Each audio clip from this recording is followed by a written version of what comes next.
مقاصدنا واغفر لنا ما مضى يا واسع الكرم يا رب بالمصطفى بلغ مقاصدنا واغفر لنا ما مضى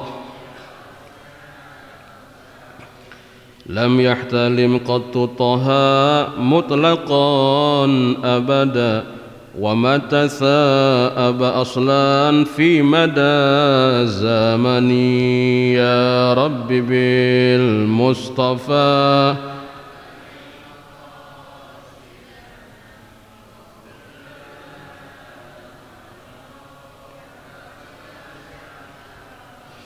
منه الدواب فلم تهرب وما وقعت ذبابة أبدا في جسمه الحسن يا رب بالمصطفى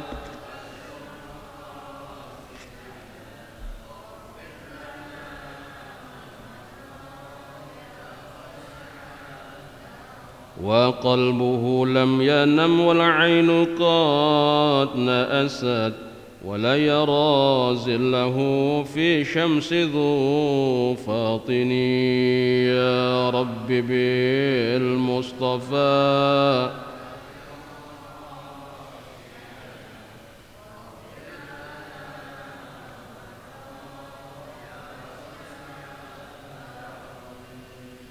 كتفه قد علت قوما إذا جلسوا عند ولادة سبيا ذا بمختتن يا رب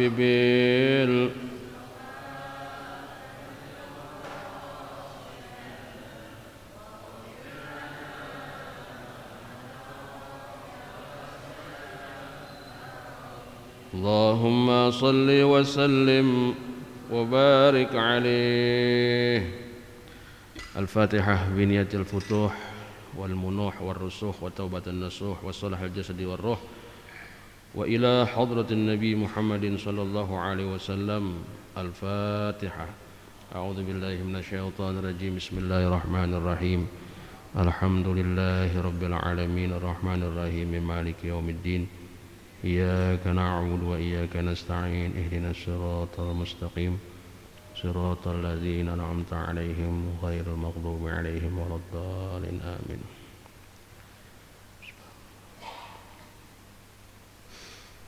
Assalamualaikum warahmatullahi wabarakatuh. Alhamdulillahi bini'matihil mutawatirah wa minannihil mutakathirah. Wassalatu wassalamu ala sayyidina Muhammadin sayyidi ahli dunya wal akhirah wa ala alihi wa sahbihi minal ansari wal muhajirah. Subhanaka la ilma lana illa ma'allamtana innaka antal alimul hakim.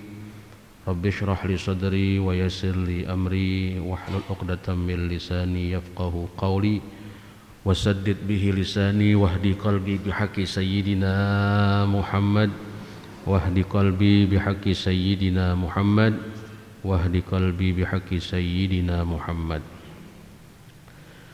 Para muallimin, para asatidzah, para hujat, jamaah, hadirin wal hadirat Masjid Jami' Al-Murtada rahimani wa rahimakumullah.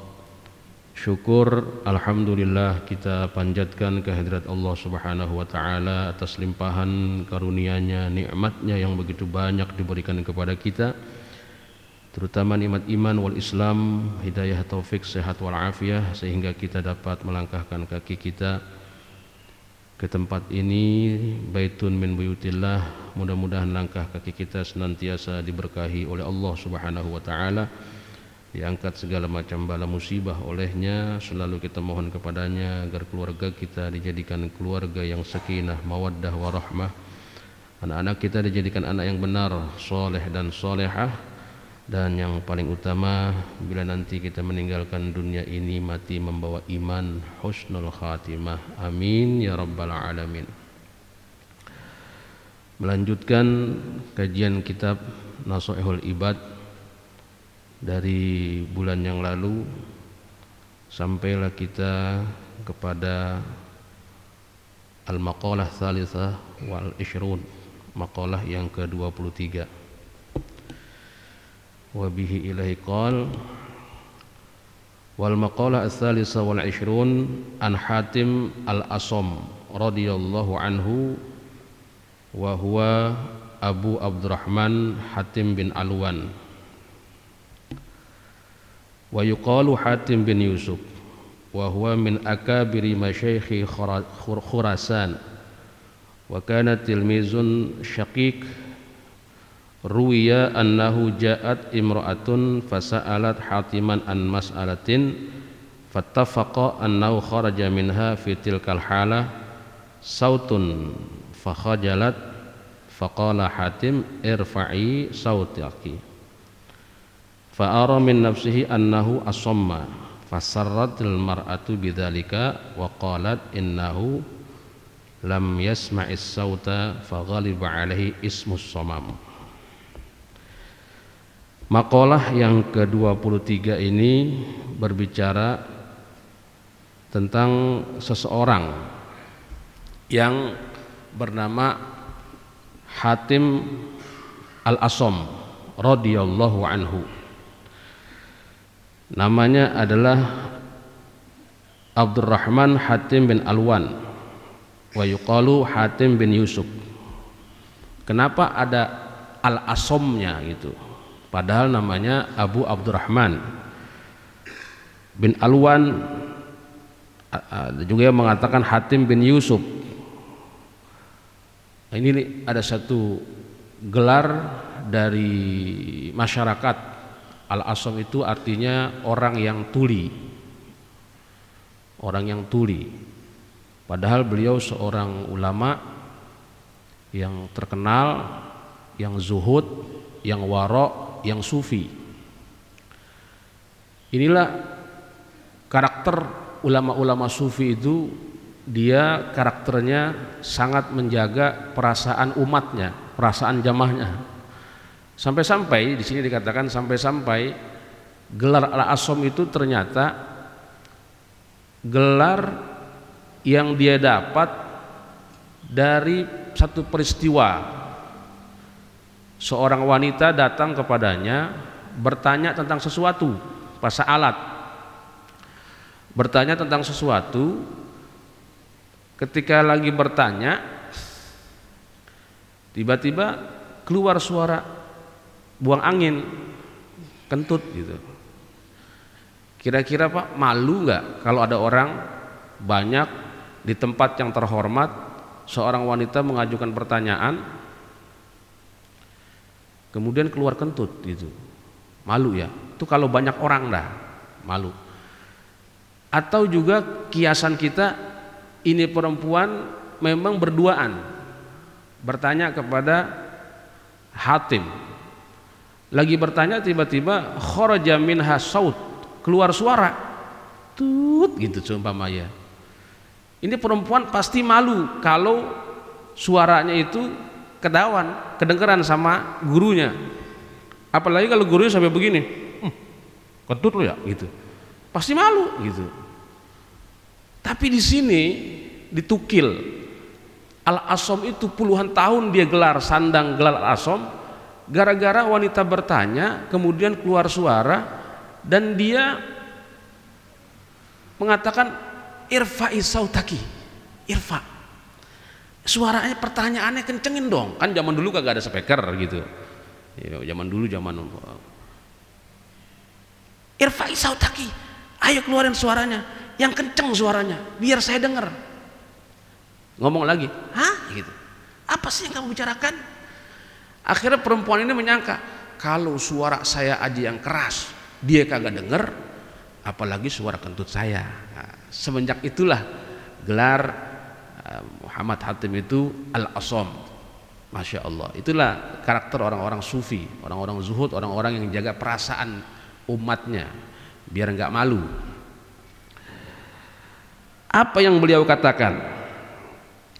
Yang beliau katakan, ma min sabahin illa wa yaqulu syaitan li ma ta'kulu wa ma talbasu wa aina taskun fa aqulu lahu akulul mauta ay adzuku miraratal maut wa albasul kafana wa askunul qabra fayuhrabu syaitan minni.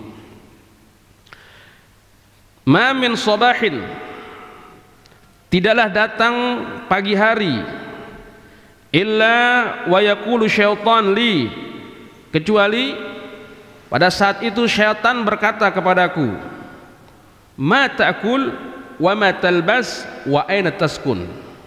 Apa kata setan? Ini masing-masing orang godaannya kan gak sama, karena setan itu pangkatnya itu sama, ada yang kopral gitu, ada yang letnan, ada yang jenderal gitu. Nah beliau setiap pagi itu ditanya sama setan, Hatim, apa yang kamu makan? Wa ma talbasu, apa yang kamu pakai? Wa aina taskun, di mana kamu tinggal? Jawaban beliau, akulul maut, yang saya makan adalah kematian. Ai adzuku miraratal maut, aku rasakan pahitnya kematian. Wa albasul kafan, dan yang aku pakai adalah kain kafan. Wa askunul qabra, dan aku tinggal di kuburan. Fayuhrabu syaitan minni, dengan jawaban kayak begitu syaitan lari daripada aku. Ini saya katakan lagi, ini karakternya orang sufi, Pak. Orang sufi itu seperti itu. Dia selalu merasakan kematian itu selangkah lagi. Makanya orang-orang sufi itu hatinya bersih-bersih. Nah, kita ini belajar coba mengangkat ilmu tasawuf. Ilmu tasawuf itu bukan ilmu sakti atau ilmu yang berkaitan dengan dunia jin. Ilmu tasawuf sekali lagi ilmu untuk membersihkan hati, agar hati ini benar-benar punya tujuan yang jelas. Tujuannya kepada Thayyibul Mubarak, Allah yang maha baik dan yang maha berkah. Bayangin aja kalau kita ditanya apa yang kamu makan, apa yang kamu pakai, apa yang kamu tempati, kita pasti jawabnya jujur. Yang aku makan roti ini pagi gitu, yang aku pakai gamis ini pagi, sekarang aku tinggal di dalam masjid. Masya Allah, itu jawaban umum standar. Tapi dia ngasih jawaban yang pasti, jawaban yang memang membuat orang itu jadi iya, sebenarnya itu yang kita sedang makan ini sebenarnya kematian, akulul maut. Kalimatnya saya makan, akulul maut kalimatnya. Ai adzuku miraratal maut, selalu saya merasakan pahitnya kematian. Kalau orang merasakan pahitnya kematian dengan kabar-kabar, berita dari hadis Nabi kita Muhammad sallallahu alaihi wasallam, kira-kira sempat gak dia bermaksiat kepada Allah gitu? Ya kagak sempat bermaksiat kepada Allah, gak bakalan sempat. Kenapa gak bakalan sempat? Ya karena selalu merasakan kematian. Yang namanya kematian itu kan selesai udah kesenangan dunia. Ketika Rasulullah SAW didatangi malaikat Jibril alaihissalam, kemudian Rasulullah mengatakan kepada Siti Fatimah, datang juga bersamanya itu hadzimul ladzat, makhluk yang akan menghilangkan kelezatan, qati'us syahwat, dan dia yang memutuskan syahwat. Siapa? Abi yang bersama Jibril itu malaikat maut. Dikatakan qati'us syahwat, hadzimul ladzat. Bahkan Nabi juga mengatakan uzkuru hadzimul ladzat, sering-seringlah kalian ingat nih hadzimul ladzat, yang menghilangkan kelezatan. Apa itu? Al-maut, yaitu kematian. Ini Hatim Al-Asham, beliau seorang murid dari seorang guru yang bernama Syakik Al-Balkhi. Ada renungan yang sangat bagus buat kita renungi bersama dalam mengisi kehidupan dunia ini tentang dialog seorang guru dengan muridnya. Mungkin kita sering mendengar tuh dialog Syakik Al-Balkhi. Beliau bertanya kepada Hatim Al-Asham ini.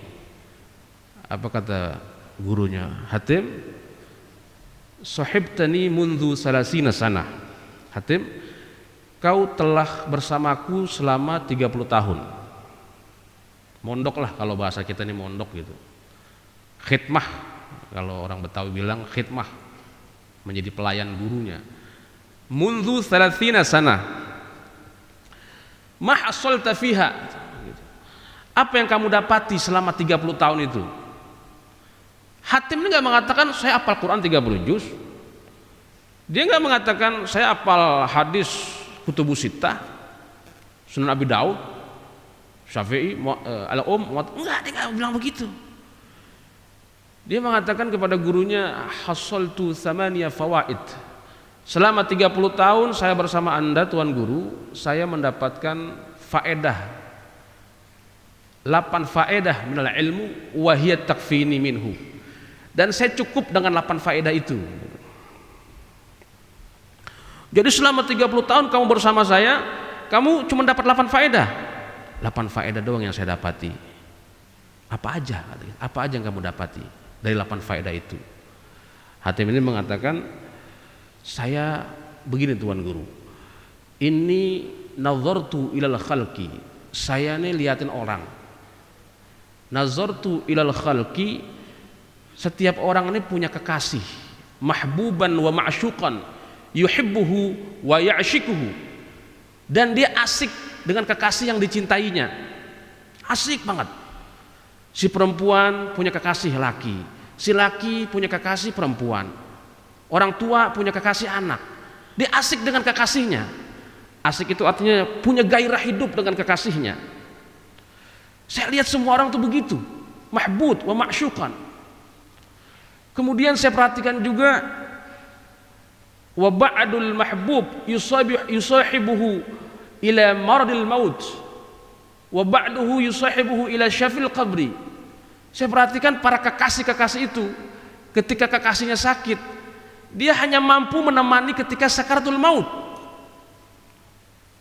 dan begitu meninggal dunia dia hanya mampu mengantarkan sampai pinggiran kubur, ila syafil qabri. Padahal waktu di dunia, waktu hidupnya sangat pandai cara merayunya gitu. Ini renungan. Tapi ketika sampai kubur, kata dia, nazartu la yadkhulu ma'ahu minhum ahad.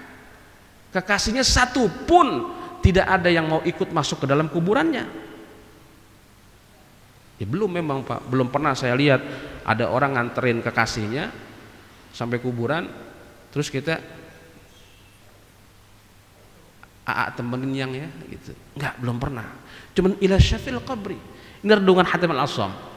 Fatafakkartu, kemudian saya mikirin, oh ternyata kekasih itu cuman nganterin sampai kuburan doang, enggak berani masuk. Fatafakkartu fihi, saya pikirin apa yang kira-kira bisa menemani saya sampai saya mati ke liang kubur.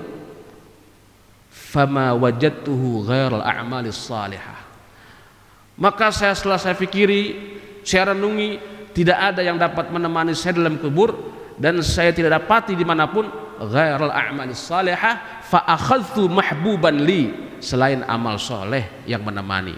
Maka fa akhadtuha mahbuban li, maka karena itu aku jadikan amal soleh itu sebagai kekasihku, mahbuban li, litakuna sirajan li. Aku berharap agar amal soleh itu menjadi penerang lampuku di dalam kubur, wa tu'anisuni, dan menjadi penentramku di alam kubur.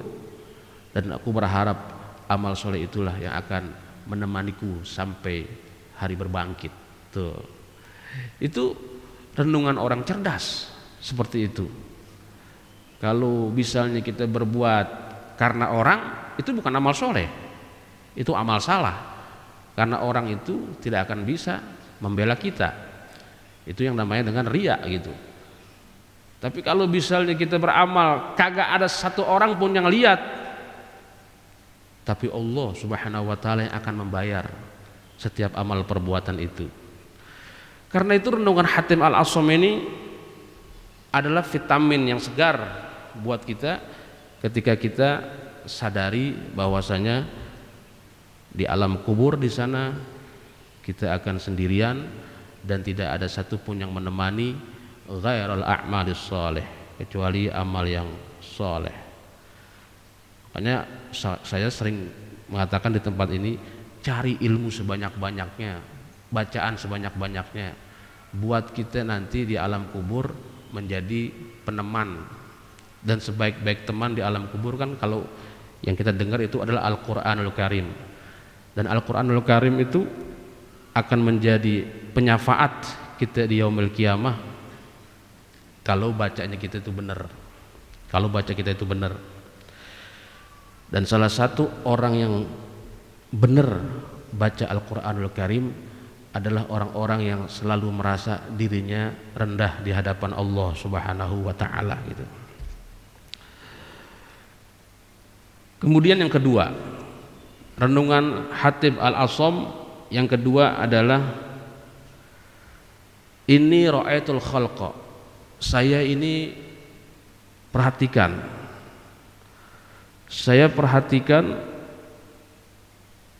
orang-orang yaqtaduna bi ahwaihim yubadiruna ila muradati anfusihim. Fata'ammaltu qawluhu ta'ala wa amma man khafa maqama rabbih wa nahan nafsa 'anil hawa fa innal jannata hiyal ma'wa. Orang-orang pada mengikuti hawa nafsu mereka dan mereka bersegera ila muradati anfusihim, bersegera untuk mendapatkan keinginan mereka. Fata'ammaltu qauluhu ta'ala wa amma man khafa maqama rabbih wa nahan nafsa 'anil hawa fa innal jannata hiyal ma'wa. Lalu aku merenungkan firman Allah Ta'ala, adapun orang-orang yang takut dengan kedudukan Tuhannya dan menahan hawa nafsu daripada keinginannya, maka sungguh surga tempatnya. Wa tayaqantu anal Qur'an haqqun shadiqun fabadartu ila khilafin nafsi wa tashammartu li mujahadatiha wa man'iha an hawaha hatta tadat li ta'atillahi subhanahu wa ta'ala. Karena itu aku berjuang untuk melawan hawa nafsuku sampai hawa nafsuku itu redha untuk taat kepada Allah subhanahu wa ta'ala. Itulah Pak, kalam-kalam Hatim Al-Asham seperti itu. Pantas aja ketika seorang wanita tadi bertanya keluar suara itu sampai-sampai dia tidak mau menyinggung perasaan orang, sampai kayak begitu. Sampai dia tahan dan dia rela digelari Al-Asham, orang yang tuli, karena renungannya kayak begitu semua, renungan-renungan yang dalam. Satu detik pun tidak mau dia itu tidak ada faedahnya di sisi Allah Subhanahu wa taala. Sampai juga dia mengatakan, saya lihat juga orang ini berlomba-lomba fi jam'i hitamid dunya, berlomba-lomba ngumpulin dunia dikumpulin. Padahal yang dikumpulin nanti begitu mati kagak dibawa. Sampai kayak gitu renungannya, nggak dibawa. Kemudian saya pikirin firman Allah Subhanahu wa taala, ma indakum yanfat wa ma indallahi baq. Apa yang ada sama kamu bakal hancur, tapi yang ada sama Allah dialah yang kekal. Karena itu fatabadzaltu mahsuli fid dunya liwajhillah. Semua barang-barang dunia gitu, barang-barang dunia yang aku hasilkan aku sumbangkan di jalan Allah Subhanahu wa taala, dan aku berharap itu zukhran li indallah. Aku berharap yang demikian itu menjadi simpananku di sisi Allah Subhanahu wa taala. Sampai kayak begitu. Nah, kalau saya ngomong kayak begini, seumpama ngomong kayak begini, ma indakum yanfat wa ma indallahi baq. Ada jamaah, nanti saya main ke rumah ustadz nih gitu. Ustadznya punya burungnya burung murai. Sama santri yang jamaahnya main ambil aja, bawa pulang ke rumah. Nanti bawa pulang, apa yang di sisi kamu bakal hilang Ustaz, di sisi Allah bakal kekal. Saya mau jual buat anak yatim, boleh nggak Pak? Nggak boleh juga. Ini renungan. Kalau orang sudah sampai tahap renungan semacam ini, nanti tuh dia sudah nggak betah lagi barang-barang yang ada di rumah yang kagak ada manfaatnya, nggak ada faedahnya. Baju yang kebanyakan di rumah kepikiran, binatang yang terlalu banyak di rumah kepikiran, apapun yang keterlaluan di rumah tuh kepikiran, hati tuh gelisah. Ini nggak bakal manfaat nih. Kalau saya mati ini nggak ada manfaat nih. Saya punya tuh teman di daerah Kebagusan. Begitu udah sampai renungan kayak begini, orang itu suka datang ahwal.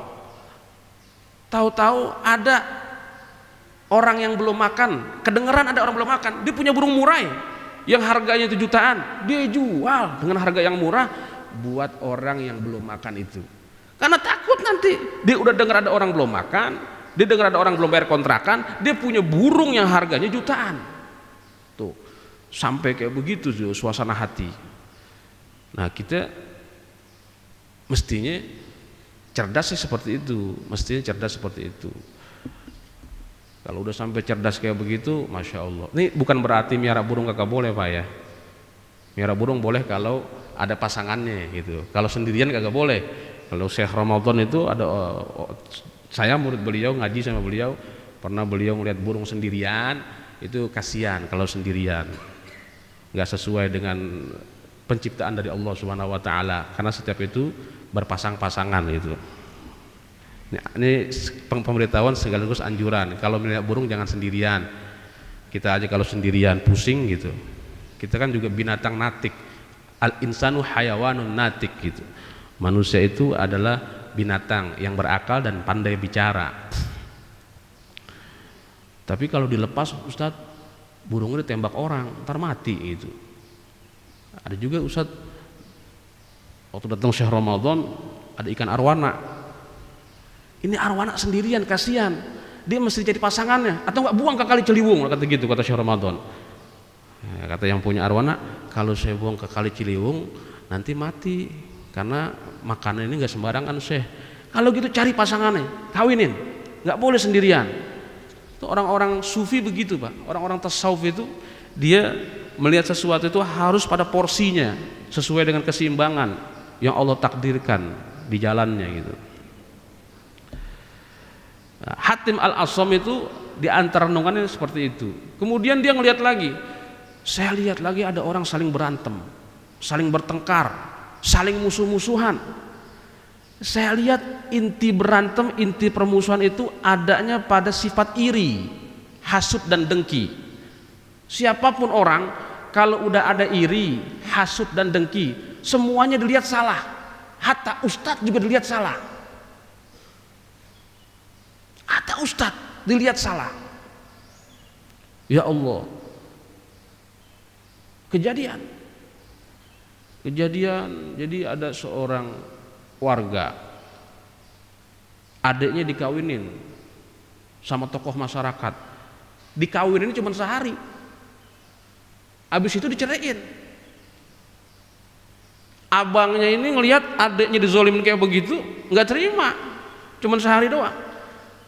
Astagfirullahaladzim. Akhirnya mobilnya, bannya ditusuk, motornya diambil. Setiap dia beli motor yang baru, nggak berapa lama hilang. Kenapa ada seperti itu? Itulah yang dinamakan dengan iri, hasud dan dengki. Nah, penyakit iri, hasud dan dengki itu sumbernya karena tidak redha dengan ketentuan Allah Subhanahu wa taala, gitu katanya. Karena enggak redha dengan ketentuan Allah Subhanahu wa taala, padahal kata Allah, nahnu qasamna ma'isyatahum fil hayatid dunya. Kami sudah bagi-bagi penghidupan mereka di kehidupan dunia. Udah dibagi-bagi. Ada yang jadi petani, bagiannya sampai. Ada yang jadi peternak, macam-macam sudah dibagi sama Allah, nggak mungkin nggak sampai. Karena itu alhamdulillahilladzi lam yaj'al rizqi fi yadihi ghairi. Segala puji bagi Allah yang tidak memberikan rezeki di tangan orang lain. Artinya rezeki yang Allah sudah bagi pasti sampai kepada kita gitu. Pasti sampai kepada kita. Nah, keyakinan Hatim Al-Asam ini, dia tidak gusar dengan ada orang punya emas, Dia tidak risau dengan orang punya harta yang berlimpah, karena memang sudah bagiannya dari Allah Subhanahu wa taala. Kalau memang dia dapat dari hal yang haram, maka ada bagiannya, hukumnya haram.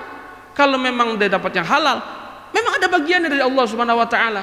Tugas saya cuma raduna bi qadaillah. Tugas saya cuma redha dengan qadanya Allah Subhanahu wa taala. Itu renungan Hatim Al-Assam.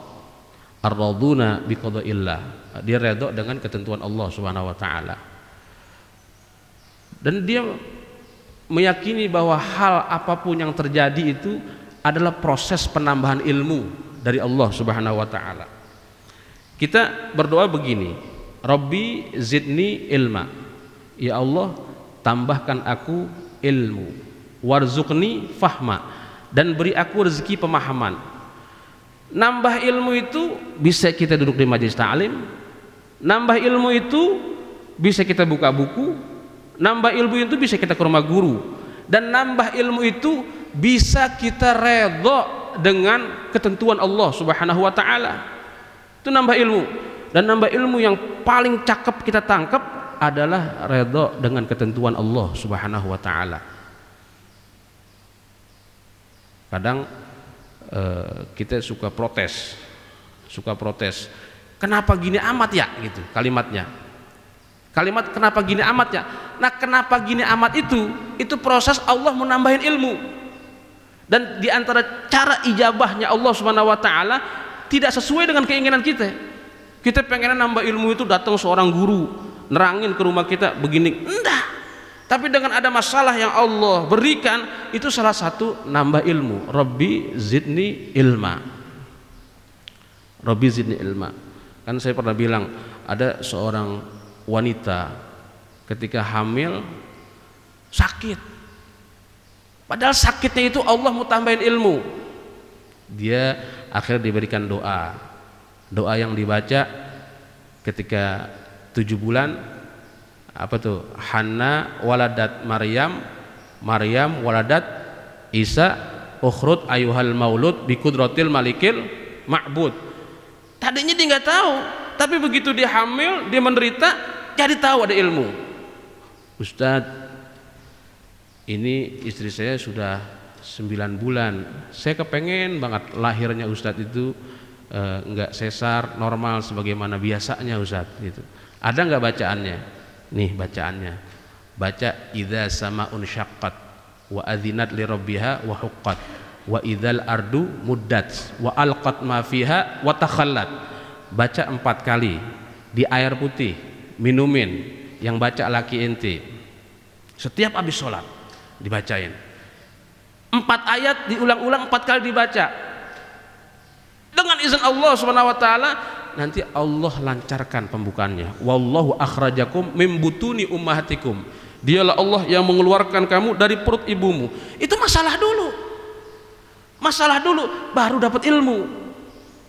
Setiap Allah mau menambahkan ilmu, pasti ada masalah yang datang kepada kita tuh. Nah, itu salah satu doa kita kepada Allah, Rabbi zidni ilma warzuqni fahma, dan Allah kasih kita pemahaman rezekinya setelah ada masalah gitu.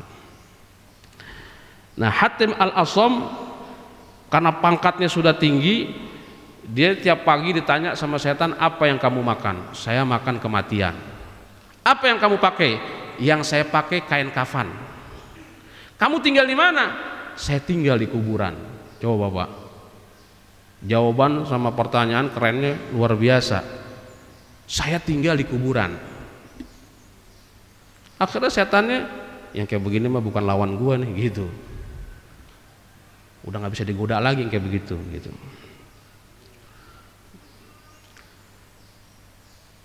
Wal maqalah ar-rabi'ah wal 20. Maqalah yang ke-24.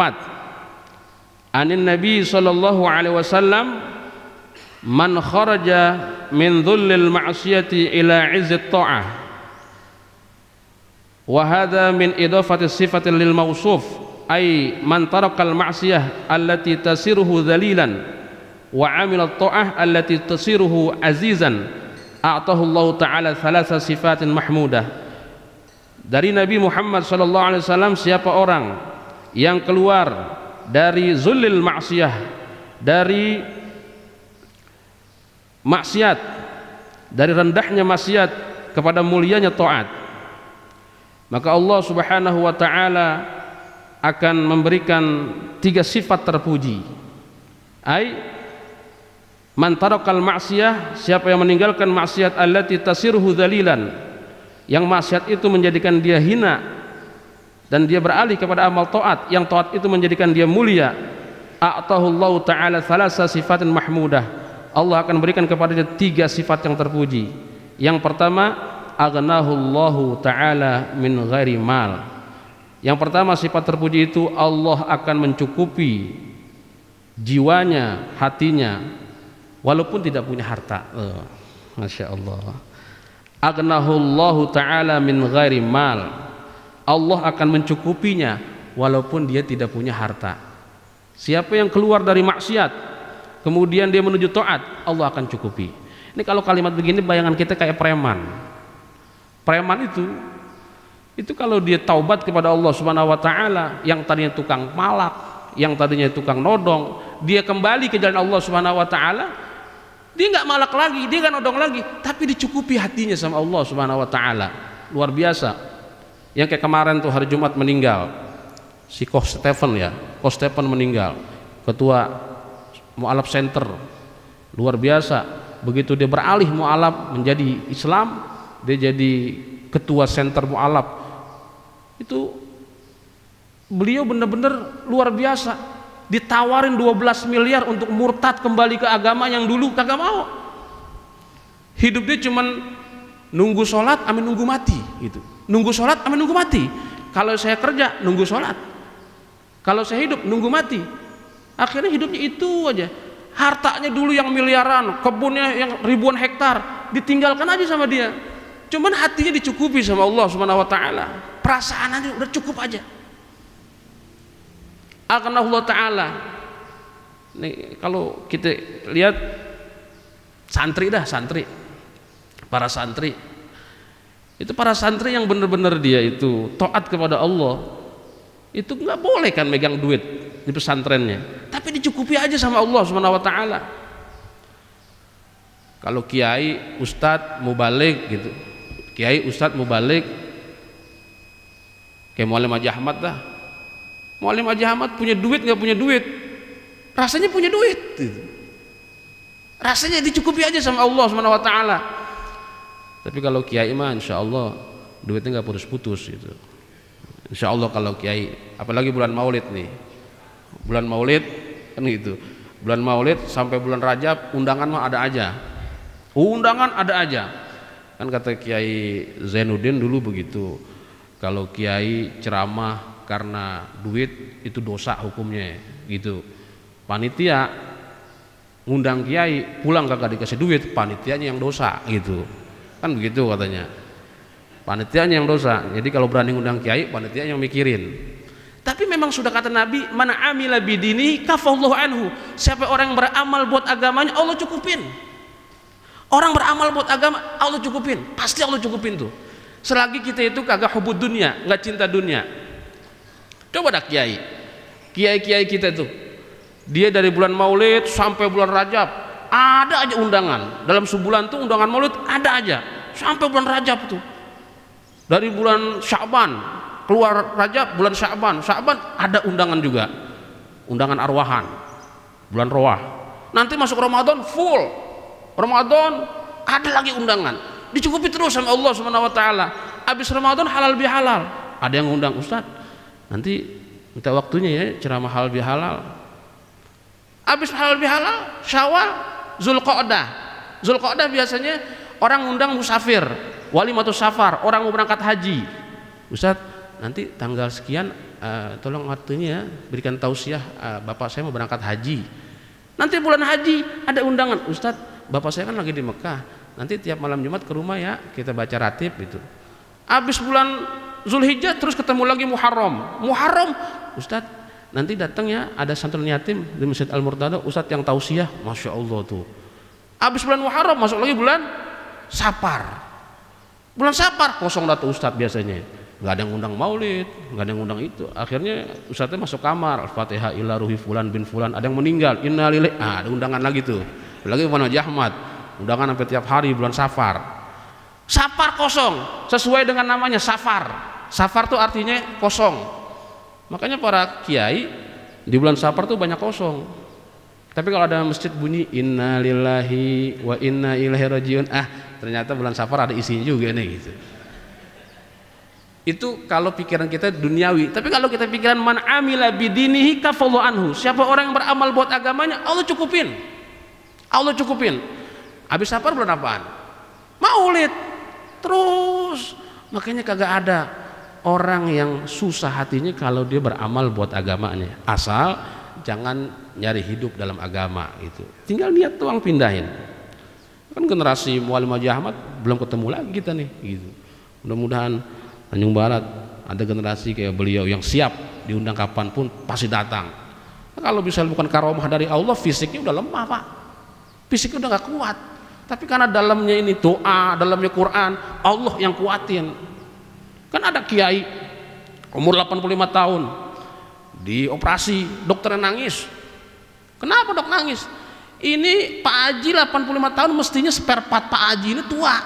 Kenapa spare part Pak Haji dalamnya itu seperti anak muda? Apa rahasianya Pak Haji? Wah, saya kurang tahu rasanya apa. Pak Haji perokok kuat, tapi kok spare part dalamnya Pak Haji itu kuat dan muda. Oh ternyata dari muda sampai sekarang saya nggak pernah tinggal baca Quran gitu. Ini Muallim Haji Ahmad ini lagi nungguin kapan Ustaz selesai, gue mau ngerokok nih gitu. Pasti dikuat ngerokoknya. Orang-orang yang di dalamnya kosong gak ada apa-apaan itu kena rokok tuh anyep. Tapi kalau dalamnya fisiknya ada ayat Quran, di jiwanya ada doa, ada sandaran kepada Allah Subhanahu wa taala, dikuatkan oleh Allah Subhanahu wa taala. Nah, ukuran kita kalau kosong, malam-malam diundang jam 10 datang. Udah usia kayak beliau. Pagi-pagi di Al-Murtado paling getol. Masya Allah, datang. Terus bajunya juga nggak pakai jas. Kalau kita lihat di gereja itu kita lihat orang-orang tua seumuran pada pakai jas Pak. Udah gitu menggigil dia karena kosong gitu. Dalamnya kelamaan dikit juga udah pada pingsan semua itu karena AC-nya terlalu dingin gitu. Nah kita nih di dalam masjid pagi-pagi udah sampai, di dalam kita Allah cukupin, aghnahullah. Yang kita minta selalu kepada Allah, inna nas'alukal afwa wal afiyah. Ya Allah, saya minta afwa, minta maaf dan juga minta afiat. Afiat itu sehat digunakan buat taat kepadamu, itu namanya afiat. Sehat digunakan taat, lama-lama afiatnya ke dalam, itulah dinamakan sehat zohir dan batin gitu. Nah orang-orang yang dia meninggalkan maksiat kepada kemuliaan taat, Allah akan berikan tiga sifat yang terpuji. Di antaranya Allah cukupin walaupun tidak punya harta. Aghnahullahu ta'ala min ghairi malin. Gambarannya kalau kita lagi di masjid nih, ini kagak ada satu orang pun yang di masjid tuh mikirin harta dunianya, nggak ada. Kenapa? Karena kita lagi dalam tenggelam dengan kemuliaan taat kepada Allah. Nggak ada kita mikirin duit, nggak ada kita mikirin dunia. Tapi udah keluar masjid aja kita bersenggolan sama maksiat, makta, bersenggolan dengan maksiat, ghibah, udah dikacaukan lagi jiwa kita, kacau lagi gitu. Makanya kalau kepengen kita itu tentrem, ayem, kemudian kosong, tawajuh, pol ke Allah, sering-sering datang ke masjid rumahnya Allah Subhanahu wa taala. Yang kedua, apa yang Allah akan berikan sifat terpujinya? Wa ayyadahu ay qawwahu min ghairi jundin. Allah akan perkuat dia tanpa punya pasukan. Ay asakir yu'inunahu bal biquwatillahi ta'ala, yaitu para tentara yang akan membantunya itu datang dari Allah Subhanahu wa taala. Ayyadahu ay qawwahu min ghairi jundin. Wa azzahu ay ghalabahu ala aduihi min ghairi asyirah, dan Allah akan muliakan dia, tinggikan dia dan akan menjadi ghalabahu ala aduwihi, Allah akan menangkan dia terhadap musuh-musuhnya, min ghairi ashiratin ay jama'atin yu'ashirunahu bal binasrillah, tanpa bantuan siapapun, akan tetapi dia ditolong dengan pertolongan Allah Subhanahu wa taala. Itu dia. Ini kan sebenarnya kayak gini-gini Pak, ilmu dalam nih. Ilmu dalam. Jadi orang-orang yang benar-benar taat kepada Allah Subhanahu wa taala, yang keluar dari maksiat, Allah akan berikan kekuatan tanpa pasukan. Dan Allah akan menangkan dia dari musuhnya tanpa pakai ormas lah gitu. Tanpa pakai ormas. Asal dia taat kepada Allah Subhanahu wa taala. Makanya orang-orang dulu kalau ngasih ke murid-muridnya itu, misalnya dia kepengen perang, ini inti sholat tahajud, itu witir, ini baca doa dari jam 1 sampai fajar dibaca.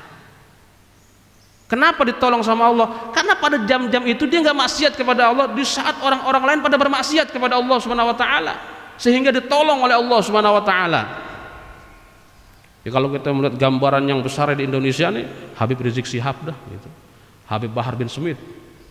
Masya Allah, jelas-jelas banget bantuan Allah Subhanahu wa taala datang kepada beliau-beliau, padahal beliau nggak punya tentara, beliau nggak punya pasukan resmi, beliau hanya punya Allah Subhanahu wa taala. Itu kalau ngeliat globalnya. Kalau ngeliat ke diri sendiri, apapun yang kita pengen, ya hindari maksiat, tinggalkan maksiat. Allah akan berikan apa yang kita ingini gitu. Wal maqala al-khamisah wal ishrun, ruya annahu alaihi salatu wassalam kharaja dhata yaumin ala ashabih faqala kaifa asbahtum ay dakhaltum fi waqti sabah. Diriwayatkan dari Nabi Muhammad sallallahu alaihi wasallam bahwasanya beliau keluar pada suatu hari ala ashabih, keluar menemui sahabat-sahabatnya, faqala kaifa asbahtum, kemudian Nabi bersabda kepada para sahabatnya, kaifa asbahtum, bagaimana keadaanmu di pagi hari ini, ai dakhaltum fi waqti sabah, faqalu asbahna mu'minina billah jalla wa ala, faqalu, kemudian para sahabat berkata, asbahna mu'minina billah, pagi hari ini kami dalam keadaan beriman kepada Allah jalla wa ala. Faqala wa ma alamatu imanikum, apa tanda iman kamu itu? Qalu tasbiru alal bala, mereka para sahabat menjawab, kami sabar, nasbiru, kami sabar terhadap bala, ay al-imtihan minallahi ta'ala, wa nashkuru alal rakha, dan kami bersyukur terhadap al-ittisa' fil ma'isyah, kami bersyukur kepada Allah Subhanahu wa taala terhadap al-ittisa' fil ma'isyah, keluasan ma'isyah yang Allah berikan. Wa narda bil qada, dan kami redha kepada keputusan Allah Subhanahu wa taala, al-hukmul ilahi fi a'yanil mawjudat ala ma hiya alaihi min al-ahwali fil azali il abad. Kami bersyukur, kami redha dengan ketentuan Allah Subhanahu wa taala, al-hukmul ilahi, keputusan Tuhan yang terjadi di alam ini, yang kejadian itu memang sudah tercatat ilal abad, selama-lamanya.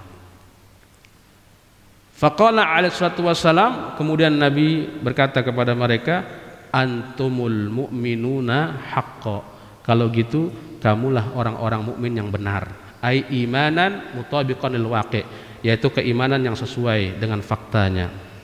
Ini masih ada waktu 10 menit lagi Pak. Jadi dari zaman Rasulullah Shallallahu Alaihi Wasallam, pertanyaan ini sampai sini masih ada Pak. Kalau kita punya jamaah kelompok, pertanyaan ini sampai sekarang terus antara seorang guru dengan murid-muridnya terus akan ada. Kaifa asbahtum, bagaimana keadaan kamu di pagi hari, itu sampai ada. Tapi ada satu cerita justru bukan gurunya yang bertanya, muridnya bertanya kepada gurunya. Iya malam ya, ada murid bertanya kepada gurunya tentang iman yang benar. Kalau tadi kan sahabat itu mengatakan, bagaimana kamu di pagi hari ini, apakah kamu beriman kepada Allah Subhanahu wa taala? Mu'minina billah. Kalau kamu beriman kepada Allah, mana tanda-tanda iman kamu? Sahabat menjawab, ya kami sabar terhadap bala. Sabar ya Rasulullah kepada bala. Ya kami bersyukur terhadap nikmat. Kemudian apa itu yang ketiga? Kami redho terhadap kodok. Kata Nabi, itulah iman yang benar. Sabar, syukur, redho. Sabar, syukur, redho. Ulaika humul mu'minuna haqqo. Itulah iman yang benar. Tapi ada juga satu riwayat seorang ulama besar, Syekh Hasan Basri, ketika lagi ngajar masalah keimanan. Beliau baca ayat, innamal mu'minuna alladzina idza dzukirallahu wajilat qulubuhum wa idza tuliyat alaihim ayatuhu zadatuhum imanan wa ala rabbihim yatawakkalun alladzina yuqimunas salata wa mimma razaqnahum yunfiqun ulaika humul mu'minuna haqqan lahum darajatun 'inda rabbihim wa maghfiratun wa rizqun karim. Ketika Syekh Hasan Basri lagi ngajar kayak begini tentang innamal mu'minuna alladzina idza dzukirallahu wajilat qulubuhum, yang namanya orang-orang beriman itu apabila disebut nama Allah wajilat qulubuhum, bergetar hatinya. Kok di sini nggak disebutkan bergetar hati, tapi yang disebutkan sabar, syukur, ridho. Sedangkan kata Allah wajilat qulubuhum, hatinya bergetar. Model hati bergetar tuh kayak bagaimana? Apabila dibacakan ayat-ayat Allah Subhanahu wa taala, bertambah keimanannya. Bertambah keimanan itu modelnya kayak bagaimana? Tapi kata Allah, yang bergetar, yang bertambah keimanannya, alladzina yuqimunas shalah. Mereka lah orang-orang yang mendirikan salat dan menafkahkan rezeki yang diberikan oleh Allah Subhanahu wa taala. Allah katakan yang model kayak gitu, itulah mukmin yang benar. Bagi mereka darajat, kemuliaan, derajat yang tinggi inda rabbihim, dan ampunan dari Allah serta rezeki yang mulia. Ada santri yang bertanya, Syekh, amu'minun anta? Saya lihat anda nyebut nama Allah biasa aja, nggak ada getar-getarannya.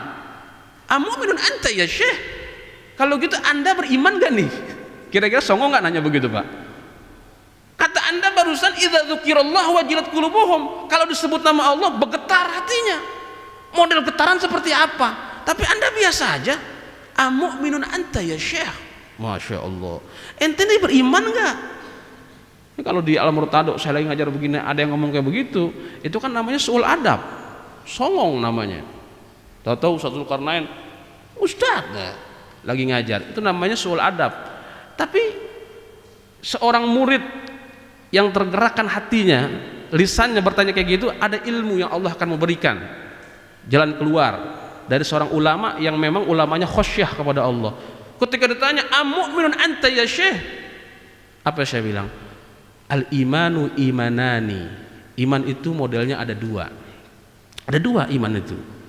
In kunta tas'aluni, jika engkau bertanya kepadaku tentang iman kepada Allah, iman kepada Allah, kepada malaikatnya, kepada kutubnya, kitab-kitabnya, kepada para rasulnya, kau bertanya kepadaku tentang iman kepada neraka, sorga, kepada hari berbangkit, al-bahsyu wan nar wal hasyr, fa ana mu'minun bih, gitu.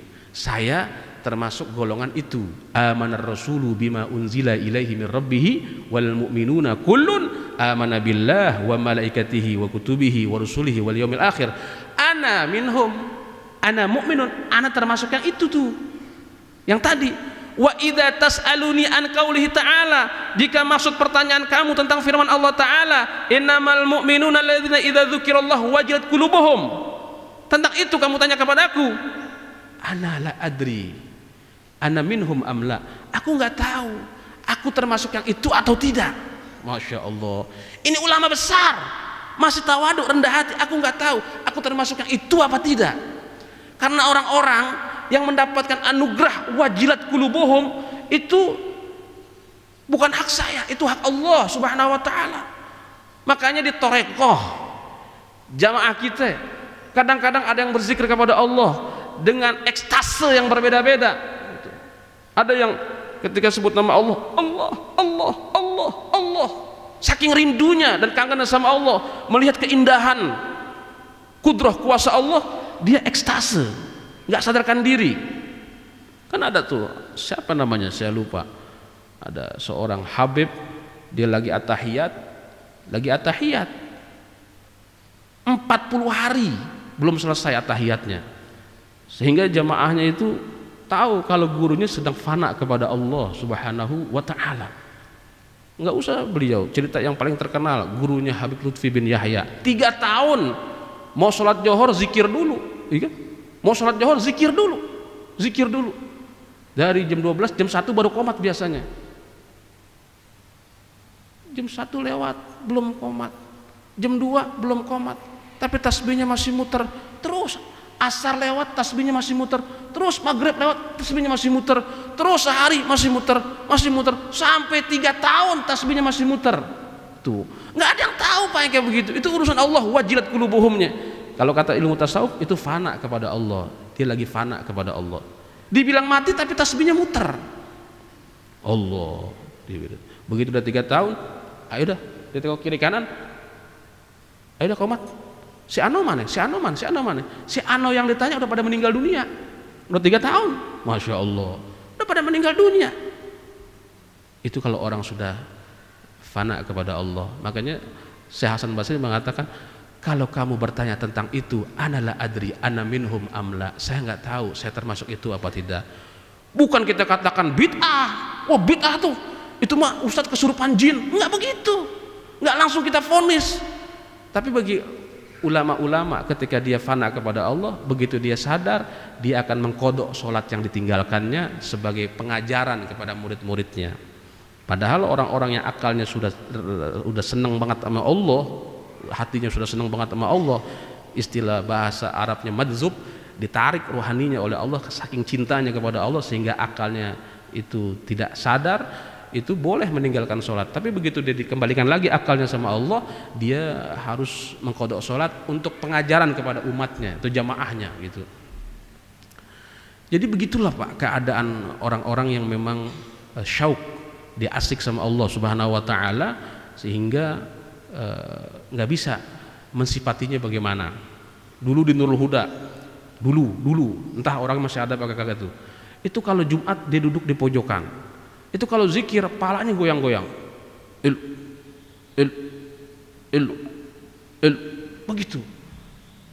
begitu keluar dari masjid nggak goyang-goyang. Kan ada juga orang duduk paling goyang-goyang, begitu keluar dari masjid masih goyang-goyang, nggak taunya penyakit begitu goyang-goyang. Ada yang begitu. Jadi kita Ahlus Sunnah wal Jamaah nggak gampang nuduh orang, kecuali memang sudah jelas memang dia sakit gitu. Nggak gampang nuduh orang. Di masjid tiba-tiba ada yang Allahu Akbar, kenapa itu dia stres ya? Nggak bisa jadi. Dia dibukakan hatinya oleh Allah Subhanahu wa taala, tahu-tahu dibukakan ngelihat orang yang berada di dalam kubur gitu. Karena itu izin Allah Subhanahu wa taala. Kan tidak ada yang mendengar suara alam siksa kubur itu kecuali binatang. Manusia dan jin tuh nggak bisa mendengar suara siksa kubur. Tapi kalau diizinkan sama Allah Subhanahu wa taala, tahu-tahu didengarkan Allahu Akbar. Wah, itu dia. Makanya jawaban seorang ulama tuh, saya nggak tahu saya termasuk yang itu atau tidak. Kayak gitu. Nah, sekarang di pagi hari ini kita bercermin dengan pertanyaan-pertanyaan iman. Apakah sudah kita syukur kepada Allah? Apakah kita sudah sabar terhadap bala? Apakah kita sudah ridho dengan qadanya Allah Subhanahu wa taala? Dan bukti kehadiran kita di masjid ini menandakan kita bersyukur atas nikmat sehat yang Allah berikan, sehingga mudah-mudahan iman ini terus tertancap dalam hati sanubari kita sampai ajal nanti menjemput kita. Amin ya rabbal alamin. Dah segitu dulu dah. Nanti besok kita terusin lagi insyaallah taala. Jadi pertanyaan dan jawaban ketika kita ditanya tentang getaran itu apa sih getaran? Ya itu urusan Allah Subhanahu wa taala. Tapi ulama cuma ngasih teori yang namanya bergetar itu karena dia takut terhadap siksaannya Allah Subhanahu wa taala sehingga bergetar. Karena di sana juga ada ayat ala inna bidzikrillahi tatmainnul qulub. Ketika orang menyebut nama Allah, hati menjadi tenang. Kenapa hati tenang? Karena menyaksikan harapan Allah yang begitu luas. Harapan Allah lebih luas daripada rasa takut. Kalau bergetar, banyakkan orang-orang yang dikasih ancaman-ancaman rasa takut kepada Allah Subhanahu wa taala. Wallahu a'lam bissawab. Al-Fatihah. A'udzubillahi minasyaitonir rajim. Bismillahirrahmanirrahim. Alhamdulillahi rabbil alamin arrahmanir rahim maliki yaumiddin. Iyyaka na'budu wa iyyaka nasta'in ihdinas siratal mustaqim siratal ladzina an'amta 'alaihim ghairil maghdubi 'alaihim waladdallin. Amin. يا ربنا اعترفنا بأننا اقترفنا وأننا أسرفنا على اللظى أسرفنا فتب علينا توبة تغسل كل حوبة واستر لنا العورات وآمن الروعات واغفر لوالدينا ربي ومولودينا والأهل والإخوان وسائر الخلان وكل ذي محبة أو جيرة أو صحبة والمسلمين أجمع آمين ربي اسمع فضلا وجود منا لا باكتساب منا بالمصطفى الرسول نحظى بكل سول صلى وسلم ربي عليه عد الحب وآله وصحبه عداد طس الصحب والحمد للإله في البدء والتناحي. سبحانك اللهم وبحمدك أشهد أن لا إله إلا أنت أستغفرك وأتوب إليك. بالله التوفيق والهداية والرضا والعناية والعفو منكم. السلام عليكم ورحمة الله وبركاته.